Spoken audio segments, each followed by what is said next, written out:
नमस्कार, मैं वर्षा परगट आप सभी का स्वागत करती हूँ। दोस्तों, हमारे प्रधानमंत्री जी का कल जोरदार भाषण हुआ।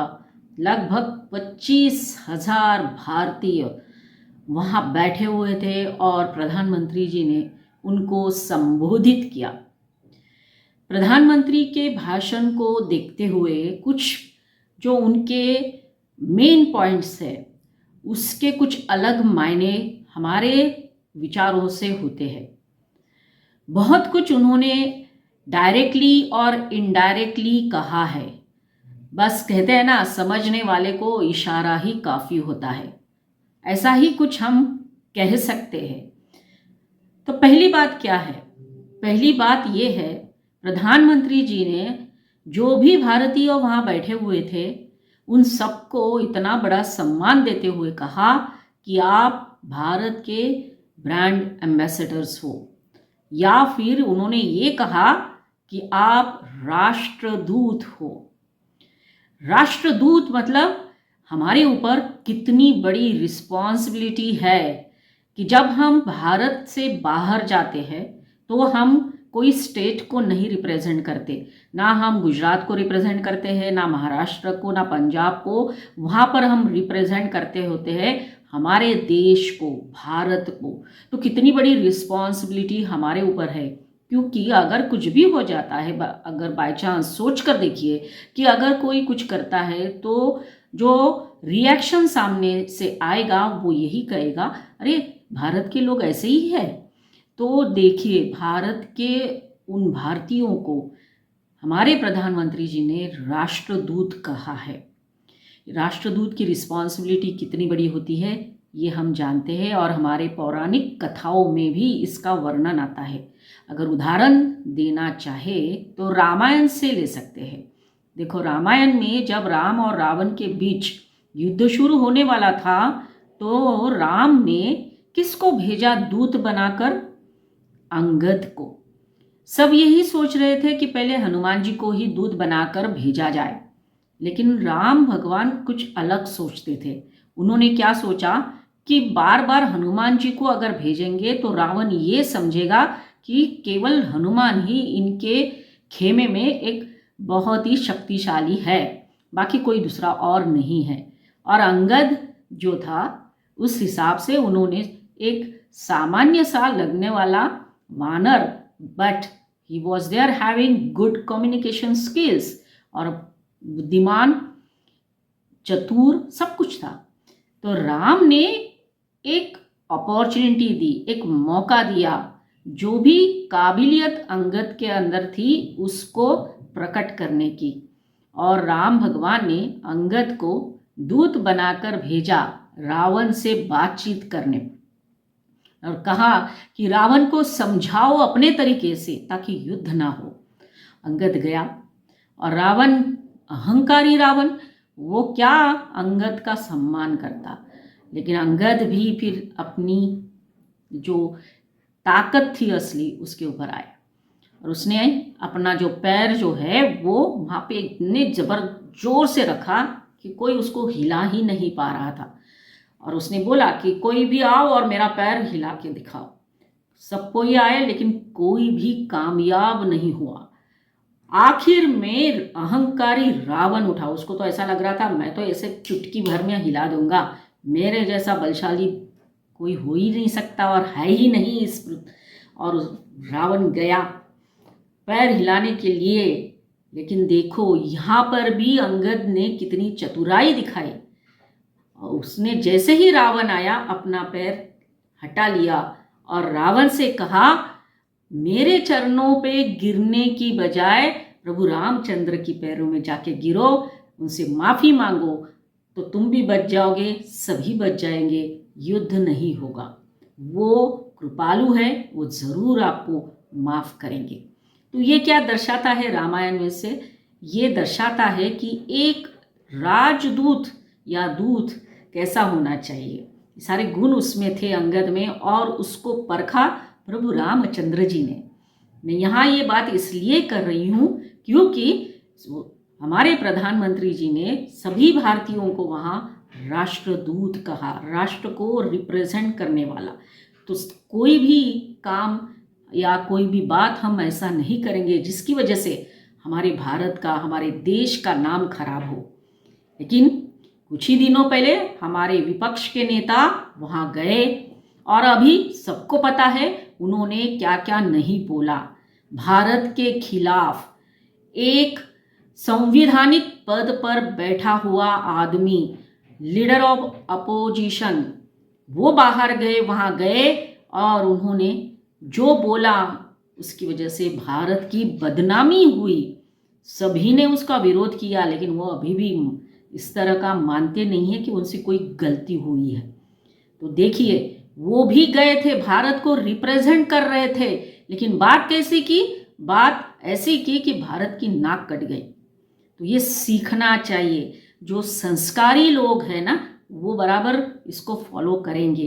अंगद संस्कारी था, वानर सेना में से एक वानर, लेकिन कितना संस्कारी, कम्युनिकेशन, सारे गुण उसमें थे राष्ट्रदूत, राजदूत बनने के, और इसीलिए प्रभु रामचंद्र जी ने उसको भेजा। तो ये एक बात हो गई। हमारे जो नेता वहां जाकर बार बार बोलते हैं देश के खिलाफ, क्या हम कह सकते हैं कि वो भारत के दूत बनकर जाते हैं? एक बहुत बड़ा सवाल है, आप सोचिए। फिर हमारे प्रधानमंत्री जी की और दूसरी बात जो थी, वो बिल्कुल यहाँ मैं उल्लेख करूंगी। उन्होंने अपने भाषण में कहा कि यहाँ बैठे हुए जितने भी लोग हैं वो अलग अलग भाषा बोलते हैं। कोई तमिल, कोई तेलुगु, कोई कन्नड़ा, कोई पंजाबी, कोई मराठी और कोई गुजराती। और कहा आगे कि भाषा अनेक है लेकिन भाव एक है। और वो भाव कौन सा है? हमारी भारत माता, हमारा देश भारत, और जिसका हमें गर्व होना चाहिए, हमें गर्व है। अभी सोचो, जब हमारे नेता युवराज, विपक्ष के नेता वहां गए तो क्या बोलकर आए? वो यहां भी बोलते हैं और वहां भी बोलते हैं। वो इस देश को जाति जाति के नाम पर बांटना चाहते हैं। जो काम अंग्रेजों ने किया था वही काम वो आगे बढ़ा रहे हैं। और कैसे नहीं बढ़ाएंगे? क्योंकि कांग्रेस जो स्थापित की गई थी जब ब्रिटिश सरकार थी तब, तो यही उद्देश्य था कि कैसे भारतीयों को डिवाइड किया जाए जाति पाति के नाम पर, और ज़्यादा से ज़्यादा दिन तक किस तरह से हम राज करेंगे। और इसीलिए वो स्थापित हुई थी। उसके बाद आज भी यही है कि क्या कर रहे हैं ये लोग? ये डिवाइड ही कर रहे हैं भाषा के नाम पर, जाति के नाम पर। फिर कैसे भाव एक होगा इनका? कैसे? ये बहुत बड़ा प्रश्न है उनके सामने, हमारे सामने। लेकिन यहाँ प्रधानमंत्री जी ने इनडायरेक्टली एक बहुत बड़ा मैसेज दिया है हमारे विपक्ष के नेता को कि हमारी भाषा अलग है, हमारा रहन सहन अलग है, हमारी संस्कृति भी अलग अलग हो सकती है स्टेट वाइज, लेकिन सबका एक ही भाव होना चाहिए, और वो है भारत माता की जय। हमारे देश के लिए, मातृभूमि के लिए सबका भाव एक होना चाहिए और एक रहना ही चाहिए। अदरवाइज ये होगा, बाहर के दुश्मन तो इसका फायदा उठाएंगे ही, लेकिन जो अंदर बैठे हुए हैं वो भी उठाएंगे। और इसलिए ये भी कहा उन्होंने, एक रहेंगे तो नेक रहेंगे। आपको याद होगा कुछ दिन पहले उत्तर प्रदेश के मुख्यमंत्री ने ये कहा था, बटेंगे तो कटेंगे, एक रहेंगे तो नेक रहेंगे। यही संदेश इतने बड़े प्लेटफॉर्म से प्रधानमंत्री जी ने सबको दिया है। फिर और एक बात उन्होंने कही अपने भाषण के दौरान, कौन सी थी? वो थी, उन्होंने AI का मीनिंग बताया। वो मीनिंग था अमेरिकन इंडियन। जो भी भारतीय वहाँ हैं उन्होंने वहाँ जाकर भी अब प्रोग्रेस की, उस देश के लिए काम कर रहे हैं, और इनडायरेक्टली हमारे देश के लिए भी वो काम कर रहे हैं। तो इंडियन अमेरिकन, अमेरिकन इंडियन, इस तरह से उन्होंने ये मीनिंग निकाला AI। और ये रिश्ता बहुत मजबूत है, और ये भी उन्होंने दुनिया को वार्निंग दी कि ये दो पावर जो है आज दुनिया जानती है, समझती है इसका इम्पोर्टेंस। हम सब जानते हैं कि इंडिया आज बढ़ रहा है एक ग्लोबल इकोनॉमी जो है आज 5वें नंबर पर है, लेकिन प्रधानमंत्री जी ने ये भी कहा कि आने वाले समय में हम 3rd लार्जेस्ट इकोनॉमी बनने के लिए तैयार हो रहे हैं। तो ये मीनिंग मैसेज भी दिया उन्होंने कि अमेरिकन, इंडियन और 2 सुपर पावर, बिल्कुल सही कहा उन्होंने। और ये बात हमारे विपक्ष के नेता नहीं समझते। उन्होंने क्या कहा वहाँ जाके कि भारत में बेरोजगारी है, अभी भी अनएम्प्लॉयमेंट बढ़ रहा है, ये बिजनेस नहीं है, वो बिजनेस नहीं है। मतलब वहाँ जाके भी उन्होंने हमारे देश को रिप्रेजेंट कर रहे थे क्या? हाँ, प्रश्न जो है आता ही है मन में। आपके मन में आता होगा तो सोचिए कि हम किसको, कैसे ऐसे लीडर को हम सपोर्ट कर सकते हैं। ये और एक तीसरी बात, चौथी बात उन्होंने बहुत अच्छी कही, वो थी कि ग्रीन एनर्जी की तरफ भारत काम कर रहा है। और उन्होंने ये कहा हम दुनिया में तबाही नहीं लाना चाहते, हम दुनिया को बर्बाद नहीं करना चाहते, हम दुनिया को बनाना चाहते हैं। हमारी संस्कृति ऐसी है, हमारे संस्कार ऐसे हैं जहाँ हम पर्यावरण को, नेचर को संभालते हैं, पूजते हैं। प्रिजर्वेशन, कंजर्वेशन, ये सारे संस्कार हमारे कल्चर में है। और इसीलिए उन्होंने कहा ये अपने भाषण में कि हम ग्रीन एनर्जी की तरफ बढ़ रहे हैं। तो ये बात भी बहुत इम्पोर्टेंट उन्होंने कही, जो एक मैसेज पूरी दुनिया को दिया कि भारत किस में बिलीव करता है। भारत वसुधैव कुटुंबकम में बिलीव करता है। भारत इस दुनिया को बचाना चाहता है। भारत दुनिया के लिए काम करना चाहता है। भारत सुपर पावर नहीं बनना चाहता, भारत विश्व गुरु बनना चाहता है, विश्व बंधु बनना चाहता है। और इसका मीनिंग बहुत अलग है। विश्व गुरु मतलब दुनिया को राह दिखाते दिखाते आगे ले जाना। गुरु का मीनिंग क्या है? जो अंधकार से हमें बाहर लेकर जाता है, उजाला देता है, हमारे को ज्ञान देता है, वो गुरु होता है। और इसलिए उन्होंने कहा भारत विश्व गुरु की तरफ बढ़ेगा, विश्व बंधु। That what we think about the whole world is single family. हम सबको हमारे बंधु मानते हैं, सखा मानते हैं, प्रिय मानते हैं, और यही हमारे संस्कार है। और यही बात हमारे प्रधानमंत्री जी के भाषण में दिखी। और फिर आखिर में जो उन्होंने कहा कि आगे जाके भी भारत तेज़ी से काम करेगा। और उन्होंने फिर से जाते जाते वो कहा ये मोदी की गारंटी है।